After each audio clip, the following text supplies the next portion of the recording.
Tatanong sa akin, sabi, sino daw ang mahal ng Diyos? Ang mahirap o ang mayaman? Ang sagot ko naman dyan is, lahat mahal ng Diyos.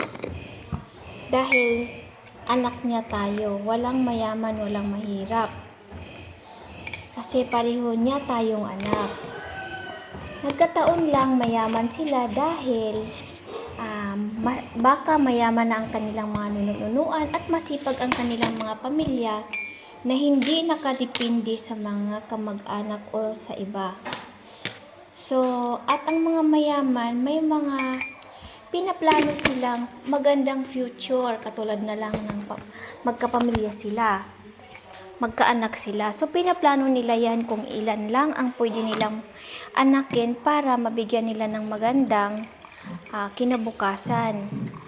Hindi katulad sa ating mahihirap, bahala ilan kahit 12, basta sige na lang ng sige dahil hindi iniisip yung kinabukasan ng mga bata kapag lumaki na. Kaya tayo naging mahirap dahil yung iba sa ating mahihirap nakaasa lang sa pamilya, especially kung kanilang anak o kanilang kapatid nag-abroad.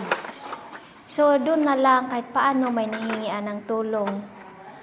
Kaya paano nga ba i-improve o mag-upgrade ang mahihirap dahil nakaugalian na umaasa, hindi nagsisikap. Hindi naman lahat pero katulad ng sabi ko, hindi masyado pinaplano ang pamilya. Instead, 2, 3, 2, 1 para mabigyan ng magandang kinabukasan ng anak at mapag-aral para umangat naman sa buhay. Paano nga ba aangat tayong mahihirap kung patuloy natin ginagawa yung pamumuhay na hindi naman sa tama? Kaya natatanong natin sa sarili natin na mayaman, mahal siguro ng Diyos kasi mayaman sila. Hindi. Lahat tayo mahal ng Diyos. Ngunit, tayo mahihirap. Hindi tayo nagsikap or naghanap ng diskarte o paraan para din tayong umangat. Ganon. Ang mga mayayaman talagang nagtitipid yan para ma-achieve nila yung kanilang goal sa buhay. So, kapag mayaman na sila, pwede na silang kumain ng masarap, pwede na silang maganyan, ganito, dahil marami na silang ipon na pera. So, tayo naman mahihirap, katulad na lang ng kapatid ko, sumasalangit nawa. Pag bumili ng 1 kilong baboy, 2 kilong baboy, isang lutuan lang yan, isang kainan lang yan. Paano ka nga ba i-improve kung ang ginagawa mo 1D millionaire? So, wala talaga. Hanggang dun lang talaga. So, depende na lang siguro kung manalo tayo ng toto, loto, o billion. Pero, kung gastador ka, madali lang din yan gastusin.